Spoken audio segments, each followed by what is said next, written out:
Da qui quest'oggi parte un percorso dedicato all'archeologia, ma io sono qui in compagnia di un'amica che seguirà questo viaggio. Lei si chiama Alessandra Mura, lavora con noi, lavora con Teleregione, la voglio invitare, eccola qua. Ciao Alessandra.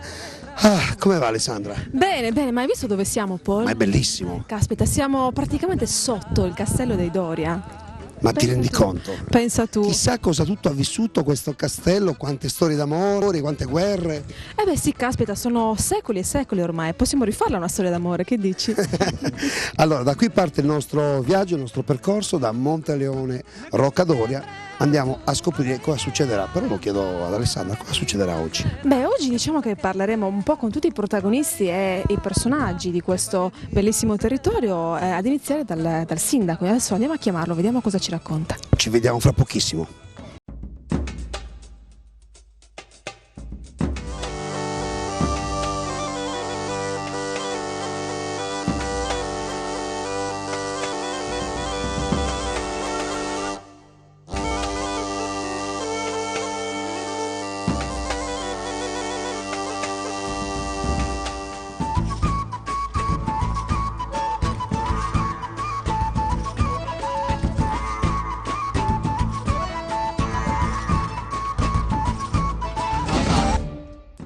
Eccoci qua, finalmente iniziamo a parlare di Monteleone Roccadoria. Avete visto, abbiamo Chicco qui che è uno dei protagonisti, perché vabbè, lui è il cagnolino della nostra giornalista che è Alessandra Mura. Ciao nuovamente. Ciao, facciamo come Petix, la famosa giornalista ormai di Striscia la Notizia. Esattamente, con la differenza che però noi al nostro fianco abbiamo anche un sindaco importante, perché ne parleremo durante l'arco di questo speciale. 130 abitanti, ma un paese che comunque vuole essere un grande paese per quanto riguarda il turismo e il territorio. Siamo anche in compagnia di Antonello Masa, sindaco di Monteleone Roccadoria. Buongiorno sindaco. Buongiorno a voi e ben arrivati anche in questo sito particolare. Insomma, è un sito dove le nostre tradizioni e la nostra cultura parte proprio da qua, perché questo era praticamente la sede dei Doria. Infatti, come potete vedere alle mie spalle, qua abbiamo le rovine del castello dei Doria, insomma queste sono le mura di cinta che portavano all'entrata del borgo. Proprio qui, ai tempi del 1300-1400, la famiglia dei Doria, con un imponente territorio, insomma, vastissimo, che confinava fino al Sassarese, dominava tutte queste valli circostanti, fino ad arrivare al dominio di Malaspina, che era qua vicino a Bosa. È da qua che il borgo ha iniziato a nascere, ha iniziato a sopravvivere, e adesso è ancora tutt'oggi, a queste giornate, fino a essere ancora presenti qua a Monteleone. E allora partiamo quest'oggi insieme ad Alessandra Mura a scoprire qualcosa di più sulla nostra isola.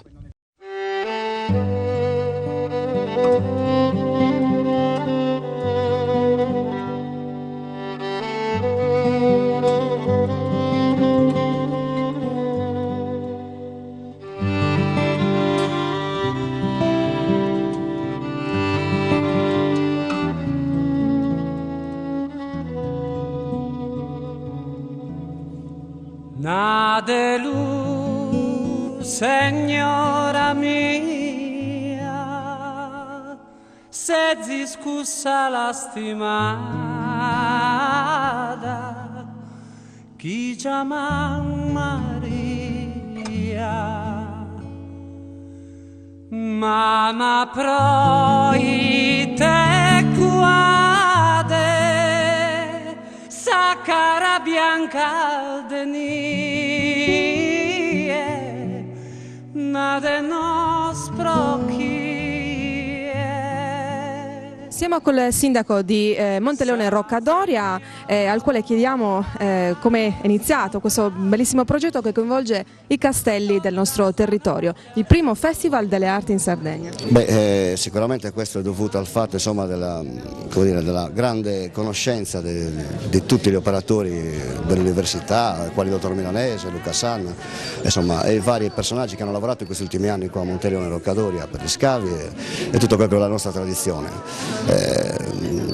Idee, comunque, forza di questa amministrazione è sicuramente quella di portare avanti il discorso cultura, ambiente, paesaggistico, rivalutando così appunto le nostre peculiarità, quelle che sono il paesaggio, il lago, le rocce, puntualmente stiamo organizzando così nelle varie parti dell'anno a organizzare manifestazioni fisse, quali la cultura appunto, le arrampicate sportive e anche una parte del carnevale. Tutto questo per comunque far conoscere il nostro paese insomma, e dare un certo sviluppo sicuramente turistico. Riusciamo a valorizzare in questo modo il nostro territorio e quindi anche a creare un sistema turistico locale forte e importante per la Sardegna? Sicuramente sarà un piccolo tassello per la Sardegna, indubbiamente, anche come sono le nostre caratteristiche. Senza dubbio sarà un momento di conoscenza per tutti, insomma, anche per quelli che vengono da fuori, un turismo diverso, un turismo comunque lanciato verso quel che sarò anche ripetitivo, ma insisto perché sono fortemente convinto, sia per la cultura e sia soprattutto per il paesaggio. Abbiamo dei dati certi di presenze, di personaggi che insomma, e di persone, turisti eccetera, che vengono dal nostro bacino d'utenza che è Alghero, insomma, dato che siamo a 35 km, tutto questo ci permette di farci conoscere e comunque dare un senso della Sardegna diverso, essendo un piccolo paese con una certa storia, insomma, una provenienza diversa da quelle che sono le città del mare.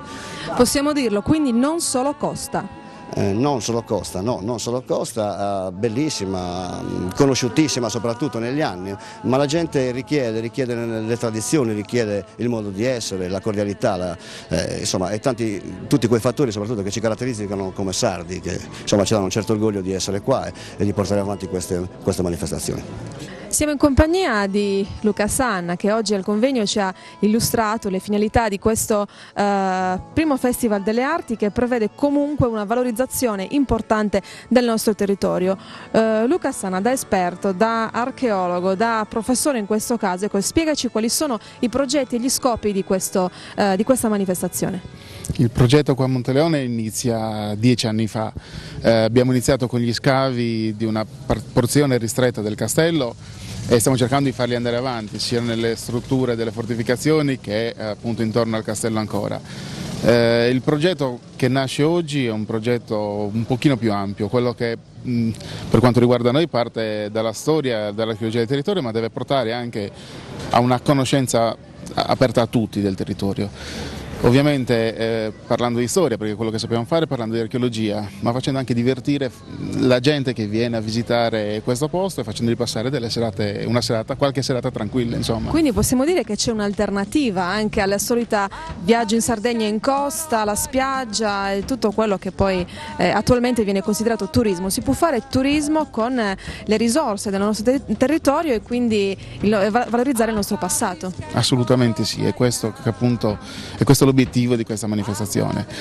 Non tanto portare i turisti qua, ma quanto far vivere la gente, chiunque, turisti o abitanti della zona, far vivere un modo diverso il territorio.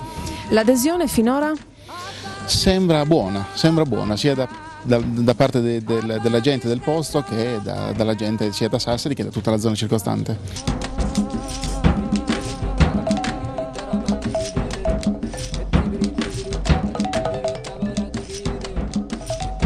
Io rappresento qui la Soprintendenza per i beni archeologici e siamo impegnati adesso, come 25 anni fa, con le ricerche archeologiche e con ipotesi, progetti di recupero dei resti importantissimi che conserva il territorio di Monteleone Roccadoria, non solo sulla rocca, quindi con il castello e con il borgo medievale, ma ai piedi del monte in un sito stupendo che attualmente è sotto il bacino artificiale dell'Alto Temo e che però conserva un insediamento pluristratificato da epoca nuragica fino all'età medievale, con un centro di cultura punica attivo tra il IV e il I secolo a.C. che risulta un caso unico nel nord Sardegna, quindi un valore veramente particolare. Ci sono ancora gli scavi in corso? Sono stati condotti i primi interventi nell'84, proprio in occasione della realizzazione del bacino artificiale, mentre l'ultima campagna si è potuta svolgere l'estate scorsa, nel 2008, quando con l'abbassamento di molti metri del livello delle acque i resti archeologici sono emersi e quindi si è potuto proseguire l'intervento concentrato sulle chiesette di epoca medievale che hanno seguito i colleghi dell'università. Questo traducendo si può anche portare sull'aspetto lavorativo. Quindi riusciamo anche ad utilizzare queste risorse per creare posti di lavoro oggi? L'archeologia è lavoro, quindi quando le amministrazioni fanno un progetto e chiedono e ottengono finanziamenti come sono stati chiesti e già ottenuti qui a Monteleone e in tanti altri comuni della nostra regione, naturalmente c'è possibilità di lavoro per molte figure professionali, da quelle più qualificate, specialistiche, fino agli operai e tutte le maestranze necessarie. Un appello ma anche un monito non solo a voi esperti del settore ma anche ai sindaci del territorio, un po' a tutti, bisogna crederci. Sì, ma sinceramente devo dire che gli incontri con le amministrazioni locali sono sempre molto positive, generalmente si vuole investire parecchio nella ricerca e nella gestione anche, che è una cosa molto importante.